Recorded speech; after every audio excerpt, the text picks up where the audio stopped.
নমস্কার, আপনারা দেখছেন বিডিটি পাবলিক জোন। আজকের কিছু গুরুত্বপূর্ণ সংবাদ। অসম সরকার সম্প্রতি বড়োল্যান্ড টেরিটোরিয়াল রিজিয়নের অন্তর্ভুক্ত হওয়া ৮১টি নতুন গ্রামের জন্য সীমা পুনর্নির্ধারণ সংক্রান্ত চূড়ান্ত আদেশ প্রকাশ করেছে। এই সিদ্ধান্ত বড়োল্যান্ড টেরিটোরিয়াল কাউন্সিলের প্রশাসনিক ও রাজনৈতিক কাঠামোর পুনর্গঠনের পথে এক বড় পদক্ষেপ হিসেবে বিবেচিত হচ্ছে। ২০২৩ সালের আগস্টে অসম সরকার ঘোষণা করেছিল যে রাজ্যের ৪টি জেলা বঙাইগাঁও, ধুবুরি, বরপেটা ও কোকরাঝাড় থেকে নির্বাচিত ৮১টি গ্রাম বিটিআরে অন্তর্ভুক্ত করা হবে। সেই ঘোষণার ভিত্তিতেই এবার এই গ্রামগুলোর নির্দিষ্ট সীমা চূড়ান্তভাবে নির্ধারণ করা হয়েছে। ভারতীয় ক্রিকেটার রিঙ্কু সিংয়ের সঙ্গে তাঁর প্রেমিকা প্রিয়া সরোজের বিয়ে আপাতত স্থগিত করা হয়েছে। এই খবরে রিঙ্কুর ভক্তদের মধ্যে মিশ্র প্রতিক্রিয়া দেখা গেছে। অনেকেই তাদের সম্পর্ক নিয়ে জল্পনা কল্পনা শুরু করেছেন, যদিও দুই পক্ষ থেকে এখনও পর্যন্ত আনুষ্ঠানিকভাবে কোনো নেতিবাচক বিবৃতি আসেনি। মুখ্যমন্ত্রী হিমন্ত বিশ্ব শর্মা ধুবুরি জেলায় ৩,৪০০ মেগাওয়াটের একটি তাপবিদ্যুৎ প্রকল্পের জন্য নির্ধারিত স্থান পরিদর্শন করেছেন, যা অসমের জ্বালানি স্বনির্ভরতার লক্ষ্যকে সামনে রেখে গৃহীত হয়েছে।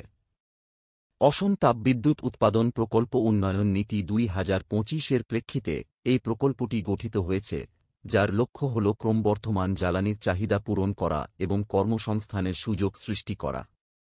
স্থানীয় বাসিন্দাদের পুনর্বাসন ভাতা প্রদান করা হবে এবং সরকার সফল বাস্তবায়নের জন্য সকলের সহযোগিতা কামনা করেছে। ইরান সরকার বুধবার ২৫ জুন ইসরায়েলের গুপ্তচর সংস্থা মোসাদ পরে এর সঙ্গে সম্পর্ক থাকার অভিযোগে ৩ জন ব্যক্তির মৃত্যুদণ্ড কার্যকর করেছে। পাশাপাশি একই অভিযোগে আরও ৭০০ জনকে গ্রেপ্তার করা হয়েছে। এই ঘটনা ঘটেছে একদিন পরই যখন যুক্তরাষ্ট্রের মধ্যস্থতায় ইসরায়েল ও ইরানের মধ্যে একটি যুদ্ধবিরতি চুক্তি কার্যকর হয়। ভারতীয় মহাকাশ গবেষণার ইতিহাসে আরেকটি গৌরবোজ্জ্বল অধ্যায় যুক্ত হল আজ। দীর্ঘ ৪১ বছর পর আবারও এক ভারতীয় পা রাখলেন মহাকাশে।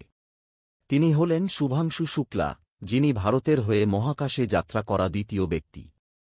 তাঁর এই অভাবনীয় কৃতিত্বে গোটা দেশ আজ গর্বিত। ২০২৫ সালের ২৫শে জুন একটি আন্তর্জাতিক মিশনের অংশ হিসেবে শুভাংশু শুক্লা মহাকাশে যাত্রা করেন। তিনি একটি বাণিজ্যিক ও বৈজ্ঞানিক মিশনের অংশ হিসেবে মহাকাশযানে চড়েন।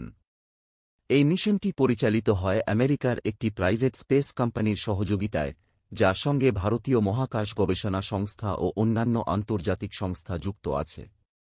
হিমাচল প্রদেশের কুল্লু জেলার সাঞ্জ উপত্যকায় মেঘভাঙার ঘটনা সামনে এসেছে। এই ঘটনার পর এলাকার জিভা নালায় হঠাৎ প্রচণ্ড বন্যা নেমে আসে, যার ফলে আশপাশের এলাকায় হাই অ্যালার্ট জারি করা হয়েছে। খবর শেষ হল।